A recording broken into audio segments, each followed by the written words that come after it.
The horseshoe, the Bobo the clown, the toilet seat haircut. Why do we end up with this patch of hair on the side here with no hair in the middle? It's the biggest fear I had when I first started losing my hair. I don't want my hair to fall out. I think it looks weird. It doesn't look nice. That horrible image of this ugly looking guy with this horrible haircut. And I know it's a fear a lot of guys have. But why do we end up with that strange pattern? Well, we're gonna answer that in this video. And is it really that bad?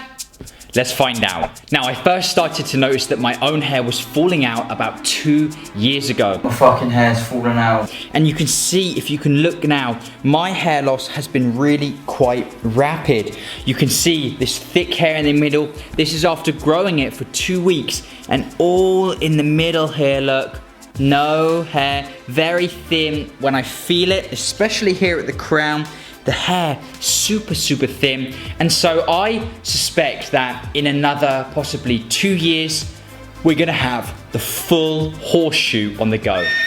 But I wanted to see how it's gonna look now. So let's skip those 2 years and get it down to 2 minutes. Let's check out how I'm gonna look with that horseshoe.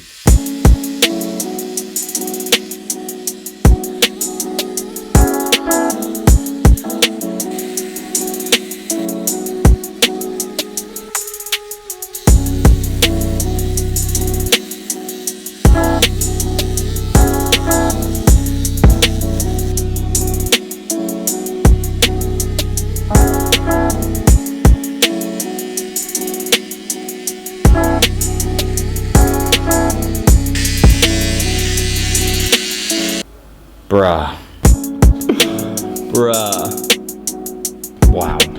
Wow. Oh, that's quite freaky. It's like a buzz cut horseshoe. So there's some people that do actually rock this look, you know?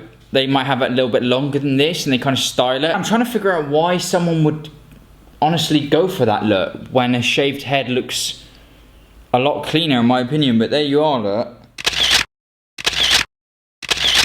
There's 2 years of balding in about 2 minutes. Wow. Some of the theories online, and there's lots of them, you know, why we get this pattern. Some of them include, you know, to do with blood flow.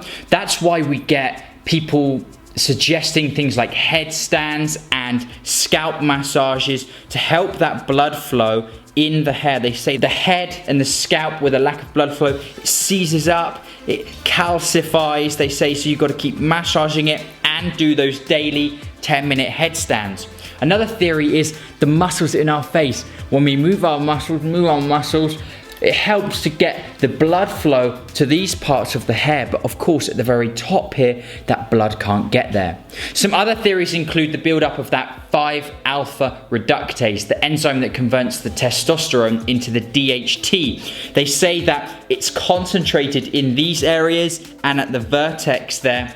And other people say that the follicles in the middle here are much more susceptible to that DHT, much more sensitive to it. The DHT can bind in there, affecting those hair follicles. This is obviously a pretty popular question, and we got here on Reddit, you know, people asking, why do men tend to go bald in the typical horseshoe-shaped pattern? Loads of different theories. But I found someone here that says they've worked as a trichologist.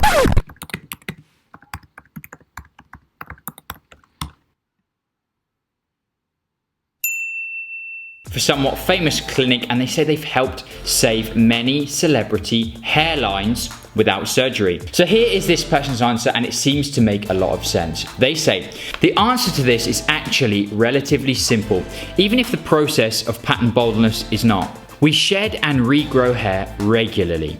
When conditions in the scalp are normal, each time a hair sheds, it is replaced by another, just as strong and thick.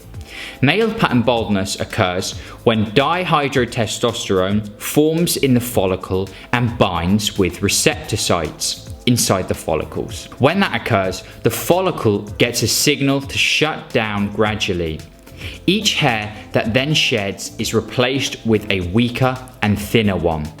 And when those shed a thinner hair replaces that. So the initial stages of thinning aren't, the hair falls out and it isn't replaced. It's the hair that replaces it gets gradually thinner and weaker. The individual hairs have weakened so that there is less coverage from the same number of hairs or hair follicles. An analogy that I would use is like a forest, not where all the trees have been cut down, but where the remaining trees, their branches and their leaves get thinner and smaller. The actual tree is getting smaller and smaller and smaller, so eventually there's less coverage in that forest.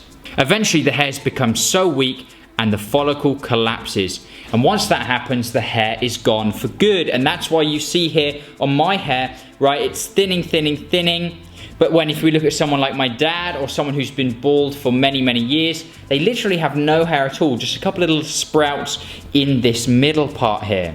Now, the answer to this specific shape, the reason is because we simply do not have the receptor sites that respond to the DHT in the back and sides of the scalp.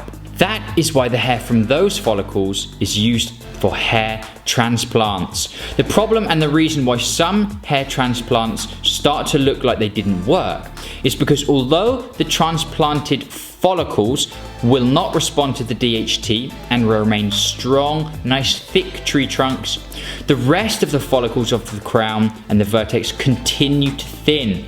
Again, it's about those receptor sites. The genetic component of hair loss is whether or not you inherited those receptors. Theoretically, you could have all the DHT in the world, but if you didn't inherit those receptors, you're not going to thin. So there you go, it's all about those receptors in the follicles where that DHT binds, causing that follicle to gradually become weaker and weaker, and eventually they fall out. The hair follicles around here don't have those receptor sites, but unfortunately for many, many men out there, hey, all of these lovely follicles up here, very sensitive to that DHT because they have those receptors. So there you go, now you know why. And I think it's an interesting analogy there with that hair becoming thinner and thinner, and it allows us to see a bit more clearly how some of these treatments works. And we know that the main effective treatments that most people like to prescribe to